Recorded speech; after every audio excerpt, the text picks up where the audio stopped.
And welcome to Hannity and Happy New Year. It is a new year. A new administration is about to take the reins in D.C. in the swamp. And the good news is time to celebrate, but a lot of hard work ahead. Now, today on Capitol Hill, as part of her official duties, a very unhappy-looking Kamala Harris, well, she was forced to certify the results of the election she herself lost. Now, it's only a matter of days before Donald Trump gets sworn into office, not a moment too soon. Joe Biden has never been fit to serve as president. Every day he's getting worse and worse. Over the weekend, well, this is how the president answered a question about birthright citizenship. Take a look. By the way, the actions we take, the only thing, my being the oldest president, I know more world leaders than any one of you ever met in your whole life. And I know them, and I know how they think, not a joke. And he forgot the words when he was singing Happy Birthday. This, a pathetic end to, frankly, the worst presidency in the modern era. Joe Biden did not accomplish any of his stated goals. He certainly did not unite the country. He didn't rebuild the economy from the middle out and the bottom up. He didn't improve your life, America's standing around the world. In his final months in office, Biden has been singularly focused on three things: granting clemency to criminals, including his own son, handing out awards to Democratic mega donors and radical leftists, Hollywood celebrities, some of the most loathed, self-serving politicians in America. Oh, let's see, Hillary Clinton, Liz Cheney, and then, of course, there's George Soros. And last and not least, whoever's running the show in the White House with Joe's approval has been up to their eyeballs and doing nothing but trying to sabotage the incoming Trump administration and his agenda at home and abroad. The Biden administration, they didn't lift a finger to secure the border or reduce crime or bring down inflation for nearly 4 years. The price of gasoline went up about $1.50 a gallon. They lied the entire time about all of this. And now these last-minute executive actions are all designed to undermine Donald Trump. And they're coming in hot, and they're coming in fast. Now, new this week, with the stroke of a pen, Joe Biden just issued a total ban on most offshore drilling and exploration. Now, if you really step back and think about it, he knows Trump is drill, baby, drill. He's not hurting Trump as much as he's hurting you and the poor and the middle class and the cost of everything that's delivered to every store you go to. The cost of energy hurts the American people. It also prevents America and our ability to become what Donald Trump is certainly set out to do: make us an energy-dominant, rich country. Last week, he proposed another ban that's limiting energy development in Nevada for the next 20 years. Before getting blocked by a Texas court, Biden, petty, angry, bitter, well, he attempted to auction off border wall materials for next to nothing. Again, that would only force you to pay for a new border wall. He vindictively wants to sell off for pennies on the dollar, knowing that Donald Trump will need to spend more of your money because he's going to build the wall. He also streamlined illegal immigration with the release of a brand new app designed for those looking to abuse our immigration and border laws. And meanwhile, today, the president released 11 Gitmo detainees captured in the aftermath of 9/11, sent them back to the Middle East.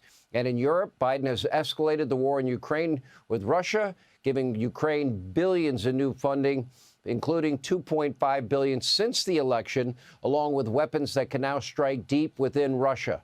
Now, Trump said that Biden is doing everything possible to make this transition difficult and is now vowing to reverse Joe's executive orders on day one. He will. But Trump does not have an easy job ahead of him. This brings us to some much-needed perspective. We said on our first show last year that this would be an inflection point for the country. And we did warn you what the Democrats would do. Could you imagine, by the way, if this first show of 2025, we were just a mere 2 weeks away from Kamala Harris being inaugurated? What would that be? That'd be a mandate for open borders. That would mean more terrorists, criminal cartels, gang members in the country, unvetted. That would be a continuation of defund, dismantle, no bail laws. That would mean higher taxes. That would mean higher energy prices. That would mean government mandates on cars and gas stoves and washers and dryers and your air conditioners. You'd have woke education for your kids, taxpayer-funded sex change operations, gender-affirming care without parental consent, and, of course, weakness on the world stage and endless war. But let me caution you, as I rightly predicted in the beginning of 2024, let me predict here, the left's plan to simply run on their hate Trump agenda didn't work. 2025's outcome is not certain. Like 2024, this time a year ago, the outcome of the election was not certain. Many of you watching tonight, frankly, you saved our country from the radical left. This was the biggest choice inflection point election in our lifetime. All of you delivered. The work is far from over. Trump is going to need your help. He has a slim majority in Congress, and we've got to urge unity on Capitol Hill, and that unity needs to be around Donald Trump's MAGA agenda. He ran hard, he made promises, and he won. And he helped a lot of these people across the finish line. At one point, it was predicted, an 80% chance Democrats would gain control of Congress. Remember what Reagan said? A person that agrees with you 80% of the time is not your enemy. Trump, with the small majority in Congress, there are things he cannot do on his own that got to be done, especially if we are to return to constitutional order, if we believe in limited government and greater freedom.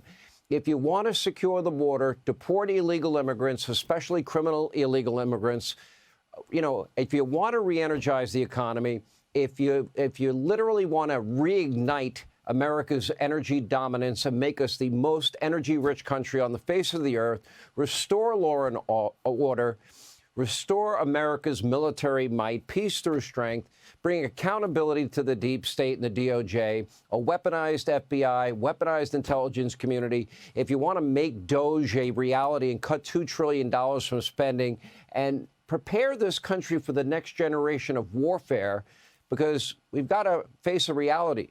Future wars will not be fought on a battlefield. They're going to be fought in air-conditioned offices, a bunch of guys pushing buttons. China, Russia right now, they have hypersonic missile technology that we do not have. We need to match, we need to surpass their capabilities, and that needs to be done immediately. And by the way, I kind of like the idea, maybe you'll join me, of Greenland, Canada, joining the U.S. I think we should invite them in. And by the way, without the U.S., the Panama Canal would not exist. Yeah, I think we, not China, should be controlling it.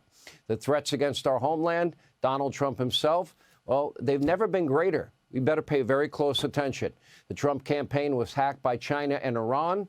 There were 2 assassination attempts against his life. There are Iranian hit squads plotting violence against elected and appointed officials in our country. We have terrorists, murderers, rapists, gang members, dangerous cartels pouring across the southern border and now operating inside our country. We need to find them. We need to deport them. These next 4 years will be critical for the future of our republic. Will we have a government by, of, and for the people? And will the American dream once again be a reality for every American who seek it out? Do we want limited government? Do you believe in the concept of greater freedom? Well, this is America's chance. A tall order for sure, but if there's one thing we've learned over the past 8 years, never doubt the will, the determination of Donald Trump. And probably he'll need your help. And we'll probably give out the phone number to Congress a time or two.